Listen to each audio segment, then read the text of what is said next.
Le dernier quart d'heure de Smartbourg, chaque soir, c'est le quart d'heure thématique. Chaque lundi, le thème, c'est l'actualité politique et économique américaine. Et c'est donc notre quart d'heure américain. Nous retrouvons à distance, en visio, notre correspondant américain, Pierre-Yves Dugas, qui est avec nous en direct. Bonsoir Pierre-Yves. Merci beaucoup d'être avec nous chaque lundi pour décrypter la vie politique, économique, tumultueuse parfois des États-Unis. On reviendra dans quelques instants avec vous sur ce 27e jour de paralysie administrative et budgétaire, ce fameux shutdown. Mais d'abord, petit pas de côté pour nous rappeler combien l'Amérique reste un pays profondément capitaliste, Pierre-Yves. Alors oui, les New-Yorkais sont, semble-t-il, sur le point de choisir un socialiste comme maire, ce qui nous promet quand même des moments intéressants entre la communauté d'affaires new-yorkaise et City Hall. J'ai voulu revenir sur les fondamentaux du capitalisme américain. Alors il y a plusieurs moyens simples d'essayer de le faire. Nos petits concurrents américains, vous savez, les chaînes télévisées financières, Oui. Fox Business, 200 000 personnes regardent chaque jour. CNBC, à peu près autant. Fox est d'ailleurs passé légèrement devant CNBC. Donc il y a déjà 400 000 personnes, 400 000 Américains qui regardent ces deux chaînes le matin, presque autant que nous, vous voyez. Ouais.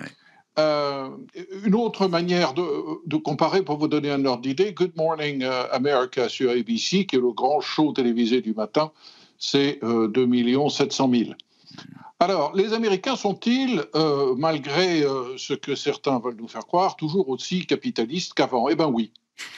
C'est frappant même de voir que la proportion d'Américains qui détiennent des actions, soit directement dans le portefeuille, soit par le biais de SICAV, je crois, on appelle ça en français, de mutual funds, de fonds mutuels, est à peu près stable depuis au moins 20 ans.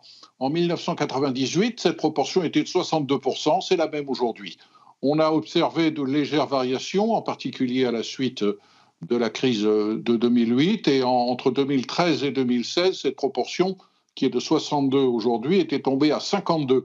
Mais 52, comme point le plus bas depuis 25 ans, plus de 25 ans, c'est tout de même assez élevé. Je ne sais plus quelle est la proportion en France, mais je crois que c'est beaucoup moins.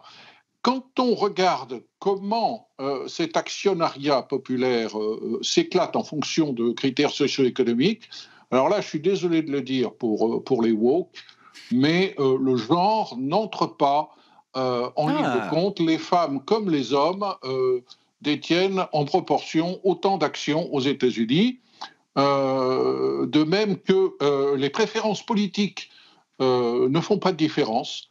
Ça, c'est peut-être plus surprenant.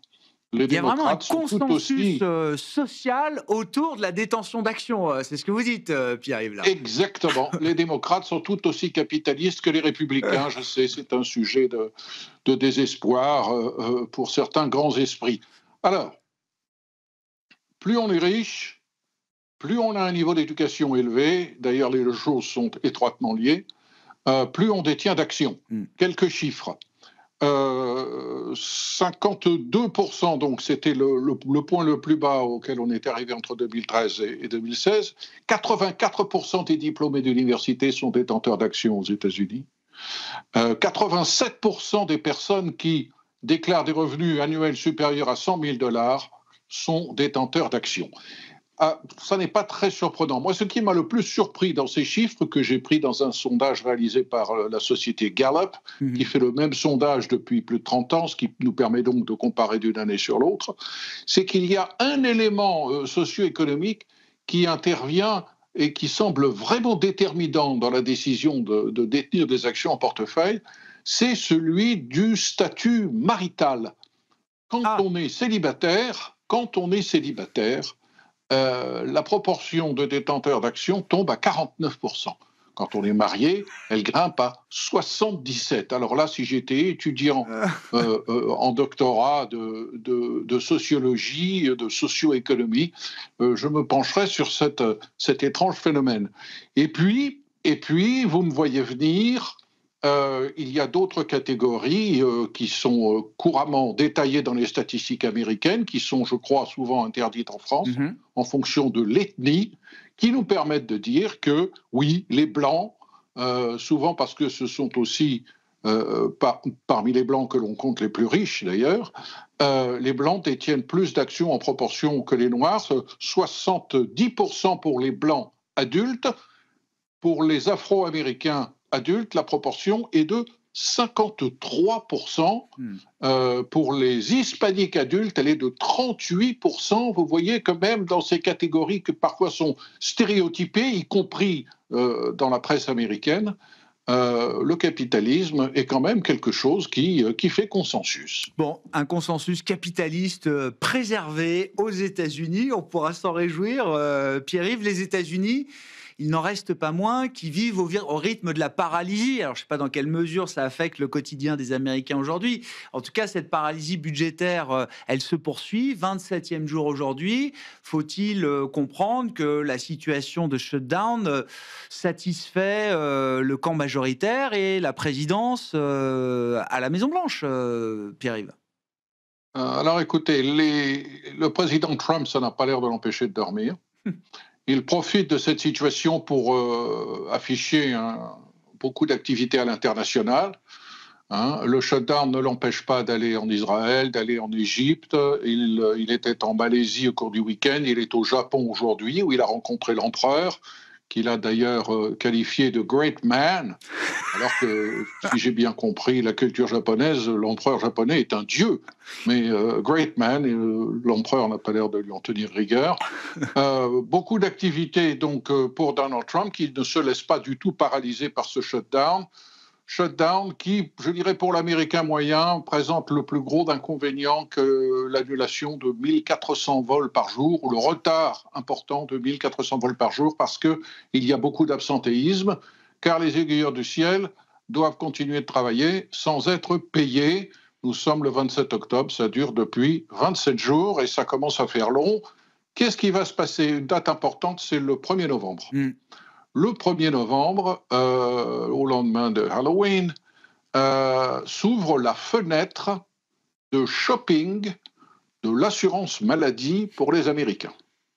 Les Américains qui doivent aller, ce n'est pas le cas de tous les Américains, mais ceux dont l'assurance n'est pas couverte par leur employeur, et qui doivent être sur le marché privé de l'assurance pour acheter, à compter du 1er janvier, une assurance ou la faire renouveler, ont une fenêtre entre le 1er novembre et la fin décembre. Cette fenêtre va s'ouvrir et, si l'on en croit ce que nous dit la presse démocrate, les primes d'assurance vont exploser. Elles vont exploser en particulier parce qu'il y a quelque chose comme 24 millions d'Américains qui ont besoin de subventions pour accéder à cette assurance maladie privée et dont ces subventions vont disparaître car au cours du mois de juillet, dans la grande loi de Donald Trump, ces subventions ont été éliminées. Donc peut-être que beaucoup d'Américains vont se réveiller début novembre en s'apercevant qu'à partir du 1er janvier, ils vont devoir payer beaucoup plus cher et que ça va changer le rapport de force parce que pour l'instant, dans les sondages, les Américains qui sont consultés, qui est le plus responsable de cette situation de blocage? Les républicains sont à 45% et les démocrates sont à 39%, ce qui n'est pas un écart très très significatif et qui montre que ce grand soulèvement d'impopularité sur lequel les démocrates comptaient, pour le moment, ne s'est pas vraiment produit. Bon. Tout ça aura un coût macroéconomique, il faudra le mesurer en temps et en heure, Pierre-Yves, mais un mois quand même, ça dure dans un moment où la consommation est à, j'allais dire, un point clé de la dynamique de la croissance américaine.